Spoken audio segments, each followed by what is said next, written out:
Salut à tous et bienvenue chez EduQuiz. Aujourd'hui, nous allons continuer avec le cours sur la trigonométrie. La trigonométrie qui concerne le module 1 dédié aux relations et opérations fondamentales dans l'ensemble des nombres réels. En petit 3, grand 3 trigonométrie. Dans le cours sera comme suit. En petit 1, nous allons commencer par la formule de transformation. Donc les formules de transformation liées aux trigonométries. Et en petit 2, nous allons voir comment résoudre les équations et une équation trigonométrique. On ne peut parler de trigonométrie sans parler d'angle orienté. Donc, nous allons faire un petit rappel de seconde sur les angles orientés. Donc, rappel. Le cercle trigonométrique, comme on l'a défini en seconde, est le cercle de centre O et du rayon 1. J'ai un cercle là, de centre O et du rayon 1.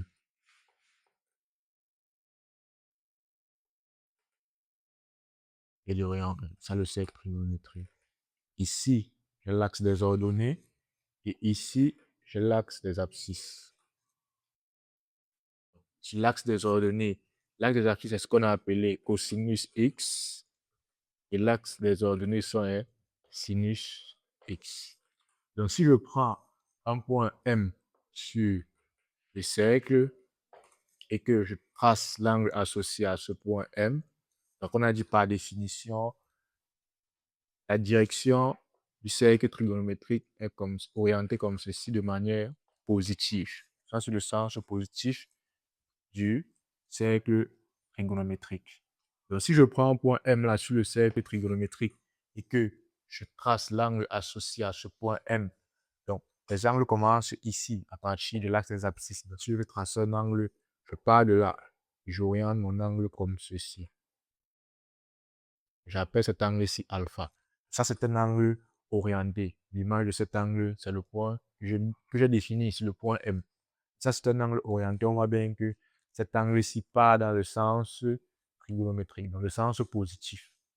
Il y a le sens trigonométrique. Donc, lorsque j'ai cet angle-ci, je projette comme ça sur l'axe des ordonnées. On a dit l'axe des ordonnées, c'est l'axe des sinus. Donc, lorsque je projette comme ça sur l'axe des ordonnées, le nombre que j'obtiens ici, c'est ce que j'appelle sinus alpha, de l'angle alpha. Et lorsque je le projette comme ça sur l'axe des abscisses, ce que j'obtiens ici, c'est cosinus alpha. Là, j'ai un angle sur mon cercle trigonométrique. Je le projette sur l'axe des ordonnées et sinus alpha. Là, je le projette sur l'axe des abscisses et j'ai cosinus alpha. Et on a dit que le cercle trigonométrique est un cercle de rayon 1. Donc, vous voyez là que le plus grand angle, le plus grand sinus, c'est 1. Et le plus grand cosinus, c'est 1. Donc, pour un angle qui arrive là, c'est 1. Par exemple, pour un angle alpha qui vaut 0, alors il n'y aura pas de montée. L'angle sera toujours là. Donc là, j'aurai cosinus alpha égale à 1. Et j'aurai sinus alpha égale à 0. Et pareil, si je prends un angle pi sur 2 qui est donc là, je commence là à 0 et je monte jusqu'à faire un angle droit. J'arrive ici à pi sur 2, donc l'angle droit. Vous voyez là que le sinus de cet angle-ci vaut 1, puisque ça, c'est l'axe des sinus. Donc, on a dit que le cercle trigonométrique est un cercle de rayon 1. Donc ici, le sinus vaut 1 et le cosinus vaut 0, puisque je le projette perpendiculairement sur l'axe des abscisses. Je tombe sur le point 0. Donc, pour un cas où alpha égale à pi sur 2, le sinus vaut 1 et le cosinus vaut 0. Et pour un cas où alpha égale à 0, le cosinus vaut 1 et le sinus vaut 0. Donc, on va commencer avec les formules de transformation. Ici 1. Formule de transformation.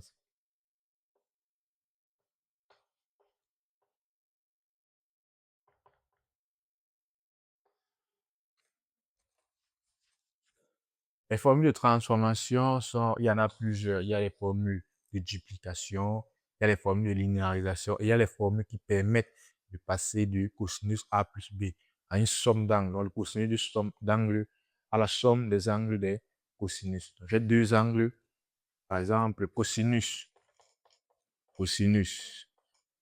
A plus B. C'est la première formule que nous allons voir. Égale à cosinus A, cosinus B, moins cosinus, moins sinus A, multiplié par sinus B. La deuxième formule, donc vous voyez là que là, j'ai la somme de deux angles. A et B sont des angles. Donc, pour A et B appartenant à R. A et B appartenant à R. A et B sont des angles. Je vais calculer le cosinus de la somme de ces deux angles. Je peux le diviser en une somme de produit de cosinus de chacun de ces angles. Donc ici, j'ai cosinus A plus B qui est égal à cosinus tout simplement de A multiplié par cosinus de B moins sinus de A multiplié par sinus de B. Donc ça, ce sont des formules à retenir par cœur. Nous avons l'autre formule qui dit cosinus de A moins B est égal à quoi? Cette fois-ci, c'est la même chose que celui-ci, mais juste que on change. Remarquez ici que le cosinus, les angles sont inversés. Donc, ici, j'ai cosinus A plus B. Et là, c'est le moins qui apparaît. Donc, avec cosinus A moins B, au lieu du moins maintenant, ça sera plus. Donc, ici, j'aurai cosinus A multiplié par cosinus B plus sinus A multiplié par sinus B. Ensuite, je passe au sinus. Sinus, qu'est-ce que j'ai? J'ai également la formule sinus A plus B. C'est égal à quoi? Cette fois-ci, on commence par sinus A.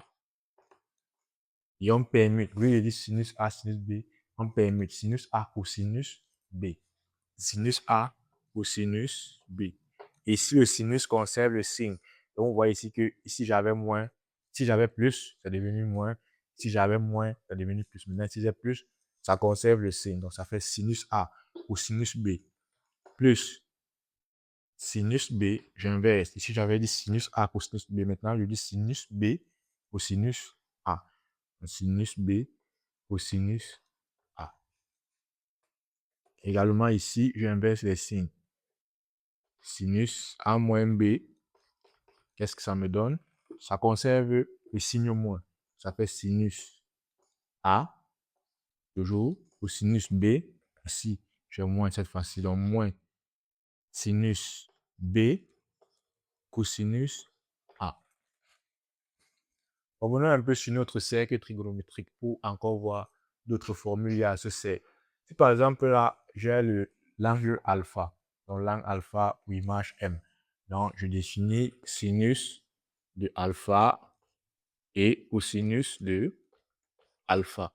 Voici sinus de alpha, on a dit c'est la projection du point M sur l'axe des ordonnées, et cosinus alpha qui est la projection du point M sur l'axe des abscisses. Maintenant, par exemple, regardez un peu, si je calcule cosinus moins alpha.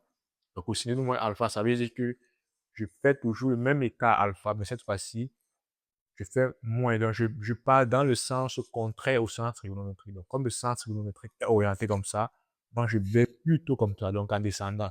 Je commence là à 0 et je descends. Et je fais toujours le même écart pour le point M. Donc, ça veut dire que je fais l'image de ce point M par rapport à l'axe des abscisses. Ça veut dire que le point M, cette fois-ci, sera quelque part là. J'aurai un autre point là. J'appelle peut-être M'. J'ai là ce que j'appelle moins alpha. Puisque voilà ce que j'ai défini par alpha ici. Et voilà ce que j'appelle moins alpha. Je vais être plus précis là. Ça va arriver comme ceci. Voilà. Ça, c'est l'angle alpha. Ça, c'est l'angle moins alpha. Maintenant, si je vais exprimer cosinus moins alpha en fonction de cosinus alpha, qu'est-ce que ça me donne? Je constate là que si je projette également le point M' sur l'axe des abscisses, dans l'axe de cosinus, ça va arriver au même niveau que où j'ai projeté le point M. Vous voyez, si je projette comme ça,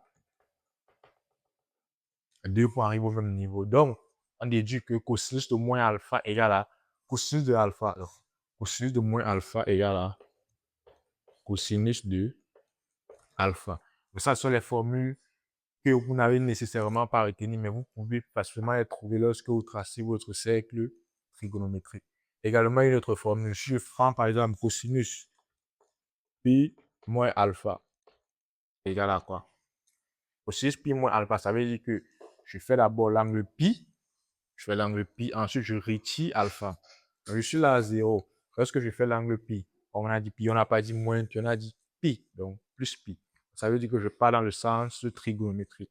Donc, je suis là à 0, je fais un angle plat, puisque pi c'est 180 degrés. Donc je fais un angle plat, je suis là à 0, je fais un angle plat, j'arrive ici.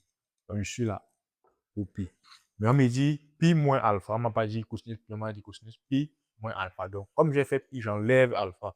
Et comme j'enlève alpha, on dit moins alpha. Donc je retire alpha, je pars dans le sens inverse du sens trigonométrique. Comme j'ai déjà fait pi, je retire alpha des pi que je viens de faire. Lorsque je retire alpha, on m'a dit alpha c'est quoi? C'est alpha. C'est l'écart d'alpha ici. C'est son écart. Donc, lorsque je vais retirer à pi, alpha, il va me rester ceci. C'est cet angle qui va me rester. Donc, c'est cet angle qui va me rester. Ça va commencer de là, balayer tout ceci jusqu'à arriver là. Puisque j'avais d'abord pi, et ensuite je retire alpha. Si alpha ici, donc je le retire, il va me rester ceci. Donc, si je fais la projection cette fois-ci sur l'axe des abscisses, ça me donne, ça arrive ici. Et si je fais la projection sur l'axe des ordonnées, ça arrive ici. Donc, qu'est-ce qu'on peut conclure? On voit que sur l'axe des ordonnées, ça me ramène au même point du sinus alpha. Donc, je vois que pi moins alpha est toujours égal à le sinus de pi moins alpha, c'est toujours égal au sinus de alpha. Puisque voici alpha que j'avais ici, voici son sinus. Et le sinus de pi moins alpha, ça me ramène toujours au même niveau.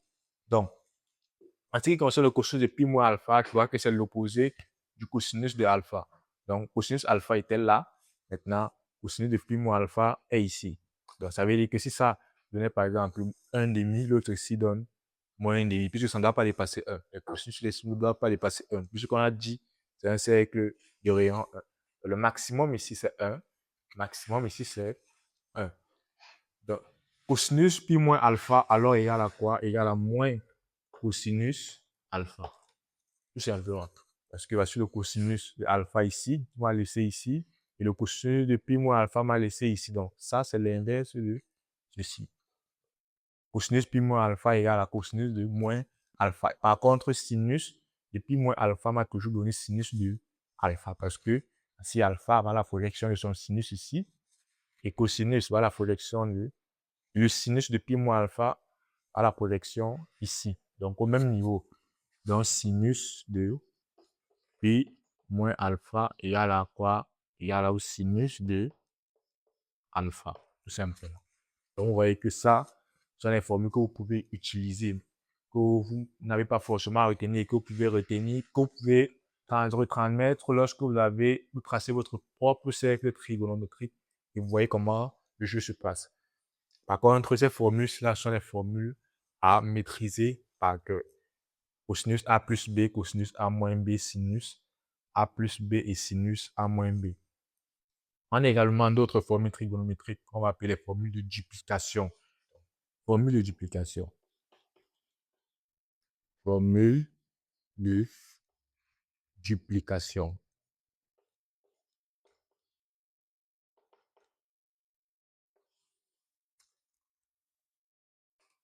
Formule de duplication, on a par exemple là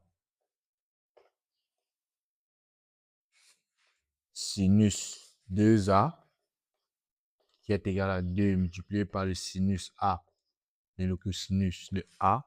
Il y en a le cosinus de 2A qui est égal à quoi? Qui est égal à cosinus carré de A moins le sinus carré de A. Ça sont les formules qu'on peut facilement démontrer partant de celle-ci. Donc, si vous avez le sinus 2A qui est égal à 2 sinus A, cosinus A, vous avez cosinus 2A qui aussi est égal à cosinus carré A moins sinus carré A. Comment est-ce qu'on peut les démontrer? On va le faire ensemble ici. Donc, pour démontrer ces deux formules de duplication, nous allons partir de ces formules que nous avons ici. Donc, sinus 2A, ça veut dire 2A, ça veut dire A plus A. Donc, on va prendre ceci, notre première formule ici, cosinus A plus B, ou A égale à B. Donc, on voit ici cosinus A plus A. Et on va voir ce que ça nous donne. On écrit cosinus de 2A. Donc, on va commencer par le deuxième. Cosinus de 2A est égal à quoi? est égal à cosinus de A plus A. 2A, ça fait A plus A.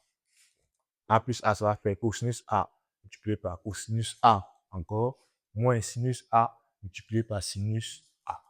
Il va me donner quoi donc? Cosinus A multiplié par cosinus A. Et là, j'ai quoi? Sinus A multiplié par sinus A. Plus on a dit ici, il n'y a pas de B. À la place de B, c'est A, puisque là-bas, on a A plus A. Ça fait moins sinus A, sinus A. Ce qui est égal à quoi? Cosinus A fois cosinus A. Ça nous donne donc cosinus carré de A. Cosinus carré de A moins sinus carré de A. Puisqu'on a aussi, on a sinus A fois sinus A. Donc, vous voyez que ça nous ramène à ceci, cosinus carré A moins sinus carré A. Donc, démontrons pour sinus 2A. Sinus 2A, une fois de plus, est égal à sinus A plus A. Et lorsque j'ai sinus A plus A, je regarde la formule qui convient, celle-ci, sinus A plus B. Dans notre cas, A égale à B. Donc, on aura sinus A plus A égale à sinus A encore plus sinus B cosinus sinus A cosinus A. Donc, sinus A cosinus A plus sinus A cosinus A. Qu'est-ce que ça nous donne? Sinus A multiplié par cosinus A plus sinus A multiplié par cosinus A. Donc ici, qu'est-ce que ça nous donne? Ça nous donne sinus A cosinus A multiplié par plus sinus A cosinus A. Donc, quelque chose, on voit que ça et ça, c'est la même chose. Donc, on additionne deux termes qui sont pareils. Donc, ça fait deux fois ce même terme. Un macabo plus un macabo, ça fait deux macabo. Donc, ça fait 2 sinus A cosinus A. On revient là à ceci. Sinus 2A égale à 2 sinus A cosinus A. Donc, quelles sont les formules que vous allez constamment utiliser? Sont appelées les formules de duplication. Voilà. Ensuite, maintenant, nous allons commencer avec la partie 2, étude des équations et inéquations trigonométriques. Équations et inéquations trigonométriques.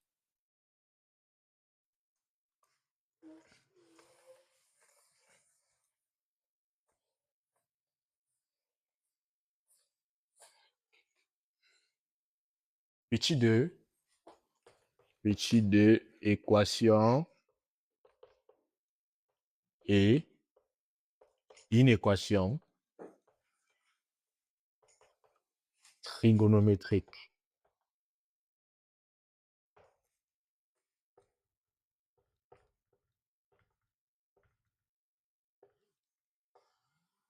Donc, dans cette partie, nous allons voir ensemble une variété d'équations et d'inéquations qu'on peut résoudre. On va commencer avec les équations du type cosinus x égale à A. Par exemple, cosinus x égale à A. Il faut déterminer x, bien évidemment. Sinus x égale à A, il faut déterminer x. Tangente x égale à A, il faut déterminer aussi x, ainsi de suite. Pour le faire, on va d'abord tracer notre tableau d'angle remarquable. Vous savez, les angles remarquables, comme d'abord j'ai passé le cercle trigonométrique. Dans le cercle trigonométrique, il y a les angles qui sont remarquables. Quels sont ces angles? Ce sont les angles qu'on a appelés, on commence par 0, l'angle 0 degré, l'angle pi sur 6, ce qui est l'équivalent de 30 degrés, l'angle pi sur 3, ce qui est l'équivalent de 60 degrés. Non, avant l'angle pi sur 3, d'abord l'angle pi sur 4, qui est l'équivalent de 45 degrés. Après pi sur 3, 60 degrés. Ensuite pi sur 2. Pi sur 2 qui est l'équivalent de 90 degrés. Donc ici on a alpha. Ici on va voir à quoi équivaut le cosinus alpha dans cette ligne. Et là, à quoi équivaut le sinus alpha. Alors lorsqu'on a 0, on a dit, on peut encore tracer notre cercle trigonométrique. Pour voir cela, on a dit ici c'est cosinus. Ici c'est L'axe est sinus. Sinus de x et cosinus de x. Bien, cosinus de alpha. Ce qu'on a fonctionné avec alpha. Voilà. On a dit, pour l'angle 0, ça veut dire, puisqu'on commence sur cet axe-ci, l'angle 0, ça veut dire qu'on ne bouge pas. On ne bouge pas. Et si on ne bouge pas, ça veut dire que nous sommes là. Et donc, si nous sommes là, on voit que si nous sommes à cosinus, le cosinus alpha donne 1, le maximum. Donc, pour 0 degré, le cosinus est à son maximum. Et le sinus est à quoi? Est à son minimum. Puisqu'ici, je projecte le point M sur l'axe des sinus en projectant, ça touche le point 0. Donc, à 0 degré, le cosinus est à son maximum, le sinus est à son minimum. Donc, le cosinus va donner 1. Pour pi sur 6, par définition, racine de 3 sur 2. Ça, c'est un tableau également que vous devez retenir par que pour pi sur 4, racine de 2 sur 2. Pour pi sur 3, 1,5. Et pour pi sur 2, 0. Donc, ça, c'est le cosinus. Donc, on regarde d'abord le 0. On voit que le cosinus donne 1. Et ensuite, pi sur 6, qui est équivalent à 30 degrés. Et ça, ce sont les angles qui sont déjà calculés. Et ça fait plus là, le cosinus de pi sur 6 donne racine de 3 sur 2. Le cosinus de pi sur 4, qui est 45 degrés, donne racine de 2 sur 2. Celui de pi sur 3, qui est équivalent de 30 degrés, donne 1,5, donc 0,5. Et celui de pi sur 2 donne 0. Pourquoi? Parce que pi sur 2, c'est l'angle droit, 90 degrés. Donc, je commence là, je balaye jusqu'à faire l'angle droit. Voici. Et je vois que le cosinus, lorsque je projette, le cosinus donne 0. Donc, à pi sur 2, cette fois-ci, c'est le cosinus qui a son minimum et le sinus est à son maximum. Et pour remplir, lorsque j'ai rempli le côté des cosinus, pour remplir le côté des sinus, eh bien, je fais tout simplement l'inverse. Donc, je prends le 0 qui est ici à la fin, je viens le mettre, je prends le 1,5, ainsi de suite, ainsi de suite. Je fais juste l'inverse. Donc là, 0, ensuite là, 1,5, ici, racine de 2 sur 2, ici, racine de 3 sur 2, et ici, enfin, 1. Alors, je peux également calculer la tangente, sachant que la tangente est égale à le sinus sur le cosinus. Tangente égale à cosinus, sinus sur cosinus. Donc là, lorsque je fais sinus sur cosinus, donc 0 divisé par 1, 0 divisé par 1, ça va faire 0. Ainsi de suite, vous pouvez faire les calculs sur la calculatrice et trouver le reste. Et ici, la tangente ici, en pi sur 2 va me donner 1 sur 0. Et 1 sur 0 en mathématiques n'existe pas. Donc, cette colonne-ci, on la met comme ça. Tangente de pi sur 2 n'est pas possible à calculer. Donc, nous allons voir les différentes équations trigonométriques qu'on peut rencontrer. On laisse notre tableau. On a l'équation du type premier cas. Premier cas. Équation du type cosinus x égale à cosinus a. L'inconnu, bien évidemment, c'est toujours x. A est déjà fixé. A, ça peut être un angle. Bien, cosinus alpha. Donc, alpha, c'est déjà un angle. Ici, ça peut être pi sur 6, ça peut être pi sur 4, ça peut être pi sur 2, ainsi de suite. Donc, l'inconnu ici, à déterminer, c'est x. Bien, comment est-ce qu'on fait pour résoudre ce genre d'équation? On a cosinus x égale à cosinus alpha et on nous demande de déterminer x. Pour la déterminer, on fait comme suit. Donc, si cosinus x égale à cosinus alpha, alors x égale à alpha plus 2kπ avec k appartenant à z, ou x égale à moins alpha plus 2kπ, k appartenant à z pour les 2k. Donc, la propriété nous dit que si cosinus x égale à cosinus alpha, alors il y a deux possibilités. Soit x égale à alpha plus 2kπ, ou alors x égale à alpha égale à moins alpha plus 2kπ. Dans tous les cas, k appartient à z. Z qui est l'ensemble des nombres relatifs. Donc, moins 1, moins 2, moins 3, 0, 1, 2 et 3. Donc, ce sont les deux possibilités. X égale à alpha plus 2kπ et x égale à moins alpha plus 2kπ avec k appartenant à z. Ça, c'est là lorsqu'on vous demande de résoudre dans R, vous avez déjà résolu, vous avez trouvé X. Et lorsqu'on vous demande de résoudre cette équation dans un intervalle précis, ça peut être entre moins pi et pi, ça peut être entre 0 et 2 pi. Donc, vous devez faire un encadrement, trouver les différentes valeurs de K. On va voir ça dans notre séance d'exercice. Bon, ici, on exercice déjà ensemble. Un exemple. Exemple. Résolvons cosinus x égale à 1,5 dans R. On résout ça. Cosinus x égale à 1,5 dans R. Pour résoudre ça, on a d'abord transformé cette équation-ci sous cette forme. Si ce n'est pas le cas, on ne peut pas la résoudre. Donc, on doit transformer cette équation sous cette forme. On a la cosinus x égale à 1,5. Or, la propriété nous dit que on doit avoir la forme cosinus x égale à cosinus alpha avant d'appliquer ceci.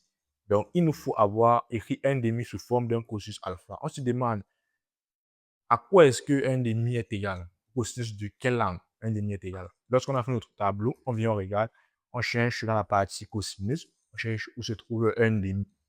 Dans la partie des cosinus, sa ligne, on voit la 1,5. On voit que 1,5 correspond à quel alpha? Correspond à racine de 3 sur 2. Donc 1,5, c'est le cosinus de racine de 3 sur 2. Donc je viens là, je remplace 1,5 par cosinus de racine de 3 sur 2. Donc, ça veut dire que cosinus x égale à cosinus de racine de 3 sur 2. Donc j'ai là. Donc là, j'ai mis cosinus x égale à 1,5 sur cette forme-ci, sur la forme cosinus x égale à cosinus alpha, où alpha ici correspond à racine de 3 sur 2. Donc comme c'est sur cette forme, alors je peux maintenant appliquer la propriété qui me dit que x égale à alpha plus 2k pi, ou x égale à moins alpha plus 2k pi, avec k appartenant à z. J'applique, l'équivalent me dit que x égale à alpha. Alpha ici qui est pi sur 3. Pi sur 3 plus 2k pi. Et x encore égal à moins alpha. Donc moins pi sur 3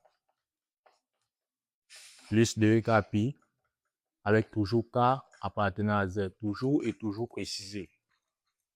Donc, comme on m'a dit de résoudre cette solution dans R,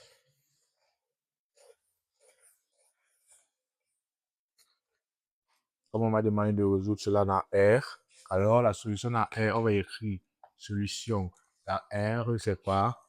C'est pi sur 3 plus 2k pi.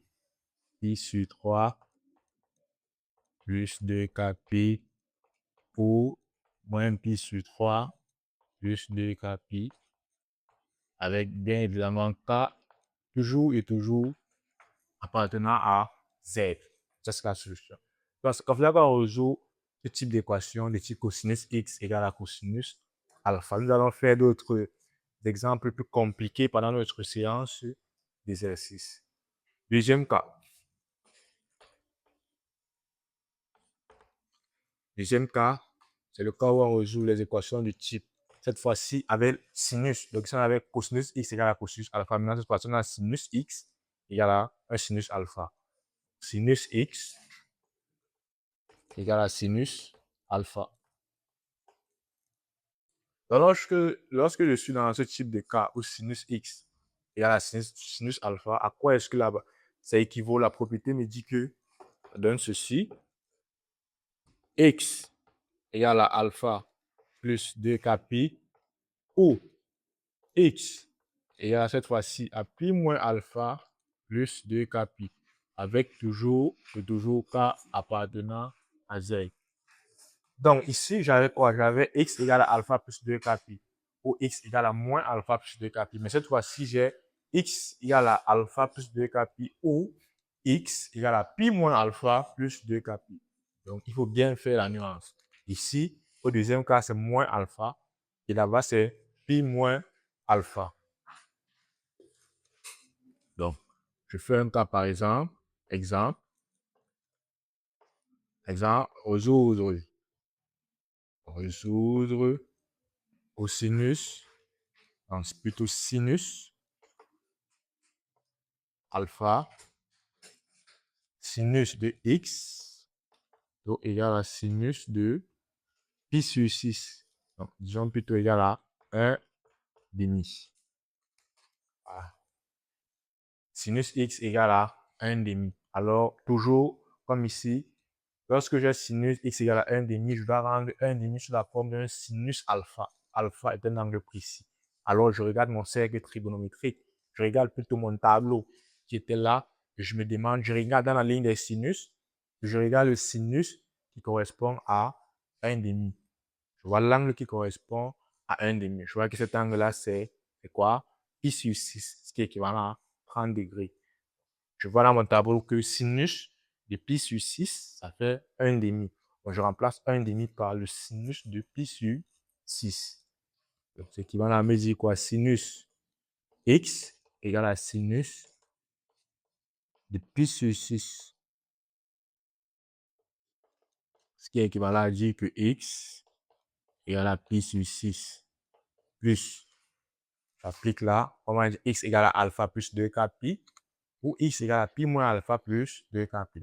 Alpha, le voici, plus 2k pi, plus 2k pi, ou x égale à pi moins alpha plus 2k pi, pi moins alpha, pi moins pi sur 6, pi moins pi sur 6 plus 2k pi, avec toujours k appartenant à z. Toujours et toujours k appartenant à z. Et ainsi, ensuite, je fais ce calcul si pi moins pi sur 6 au brouillon, je peux le faire pi moins pi sur 6, ça donne quoi?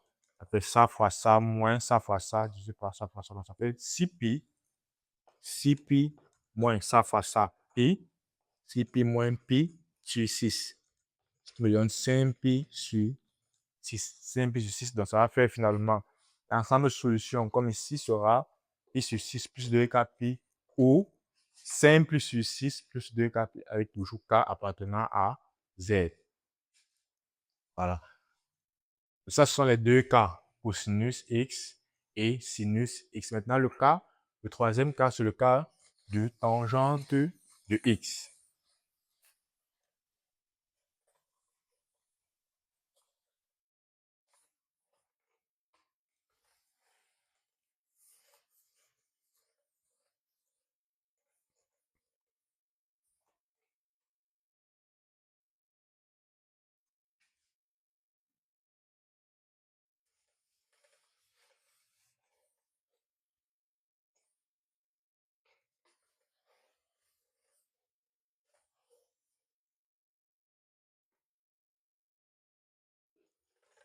Donc là, en troisième cas,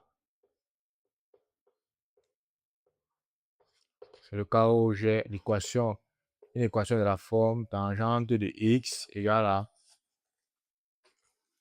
alpha, égale à a, par exemple. Tangente de x égale à a. Alors, toujours et toujours, je transforme a comme tangente de quelque chose. Je regarde dans mon tableau du référentiel, je prends l'angle x, l'angle alpha tel que tangente de alpha égale à a. Donc ici, au lieu de a, je vais mettre directement tangente alpha.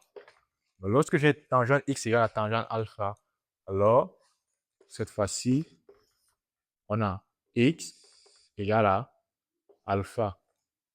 Donc, cette fois-ci, on n'a qu'un seul cas, ce qui équivaut à dire que tangente x égale à tangente alpha, alors x égale à alpha plus k pi, avec k appartenant à z.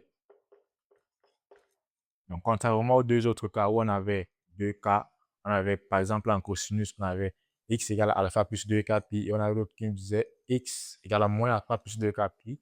Et en sinus, on avait le premier cas où x était égal à alpha plus 2k pi, et le second où x était égal à pi moins alpha plus 2k pi. Ici, lorsqu'on a tangente x égale à tangente alpha, on n'a qu'un seul cas où x égale à alpha plus k pi, avec k appartenant à z. Voilà. Nous allons maintenant voir un autre type de forme d'équation où nous avons cette fois-ci la forme, on va dire le quatrième cas. Les équations sous la forme A cosinus x plus B sinus x égale à C. Ça, c'est la forme d'équation la plus complexe à les 4 cas. Lorsqu'on a une équation sur type ci, vous voyez que l'on a le cosinus x et le sinus x dans une même équation. On a trouvé la valeur de x. Et ici, donc, on peut se ramener à avoir la forme cosinus a plus b ou la forme sinus a plus b. Et on a vu que ça, c'est égal à quoi? Cosinus a cosinus b moins sinus a sinus b. Donc ici, qu'est-ce qu'on va faire? On va tout d'abord calculer racine de a carré plus b carré. On va dire ça, c'est équivaut encore à dire que 1 sur racine de a carré plus b carré facteur de racine de a carré plus b carré, non plutôt racine de a carré plus b carré. Donc, si le coefficient A c'est le coefficient qui est devant cosinus x, B, le coefficient qui est devant sinus x. Donc, racine de A carré plus B carré.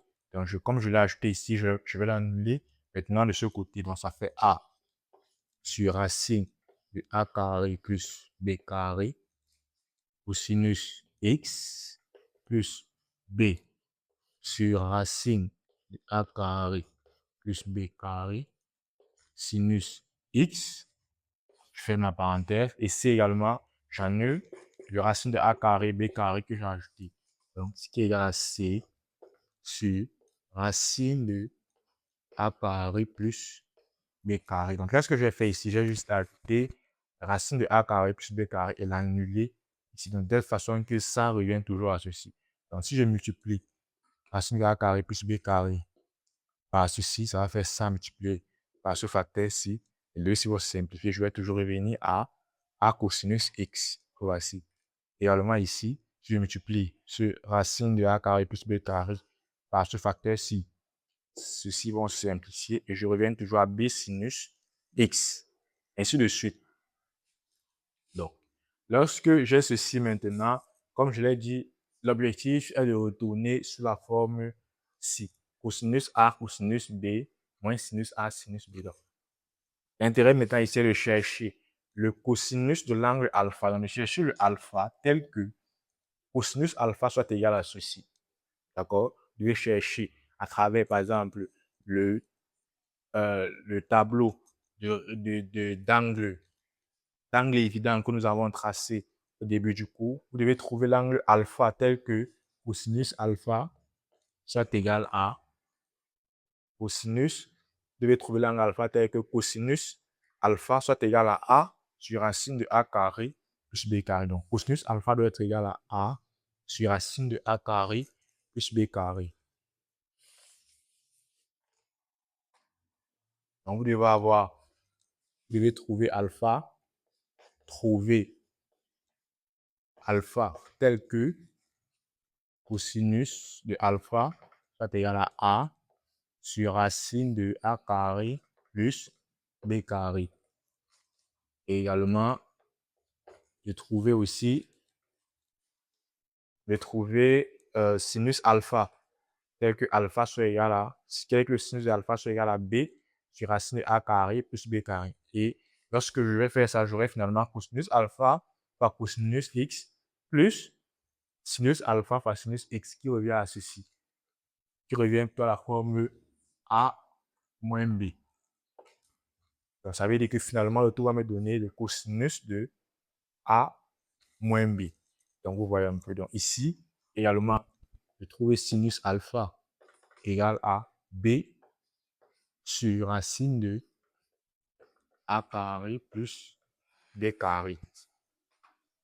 Donc, pendant notre séance d'exercices, nous allons voir les exercices compliqués qui ont cette forme d'équation et ensemble, nous allons les résoudre.